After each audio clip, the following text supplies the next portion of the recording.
ജീവദ്യുതി രക്തദാന പദ്ധതിയുടെ ഭാഗമായി പാലോറ ഹയർ സെക്കൻഡറി സ്കൂളിൽ NSS യൂണിറ്റിന്റെ രക്തദാന ക്യാമ്പിന് തുടക്കമായി.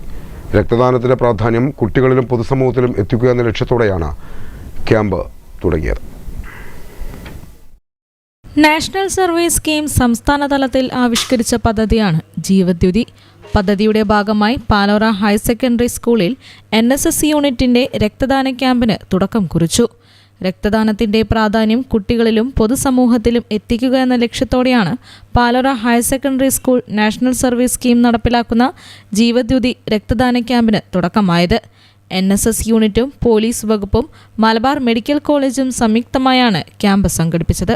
കുട്ടികൾ തങ്ങളുടെ രക്ഷിതാക്കളെയും ബന്ധുക്കളെയും സ്കൂളിൽ എത്തിച്ചാണ് രക്തദാനത്തിന് ആളുകളെ കണ്ടെത്തിയത്. ജീവദ്യുതി രക്തദാന ക്യാമ്പ് NSSന്റെ ഒരു വലിയ പ്രോഗ്രാമായിരുന്നു. ഇവിടെ കുറേ പേര് ബ്ലഡ് കൊടുക്കാൻ വേണ്ടി വന്നു. ഇത് മൊത്തം കുട്ടികൾ തന്നെയാണ് എല്ലാ കാര്യങ്ങളും ചെയ്തത്. ഈ ഒരു സംഭവത്തിലൂടെ ഞങ്ങൾക്ക് ഒരു വലിയ സന്ദേശമാണ് സമൂഹത്തിന് കൊടുക്കുന്നത്. +2 പഠിക്കുന്ന 18 വയസ്സ് പൂർത്തിയായ പാലോറയിലെ 10 കുട്ടികൾ മാതൃകയായി രക്തദാനം നടത്തി. ജീവദ്യുതി പദ്ധതിയുടെ ഉദ്ഘാടനം 18 വയസ്സ് പൂർത്തിയായ സ്കൂൾ ലീഡർ മനാഫ് അഷ്റഫ് രക്തദാനം നടത്തി നിർവഹിച്ചു. പ്രിൻസിപ്പൽ TA ശ്രീജിത്ത് അധ്യക്ഷത വഹിച്ചു.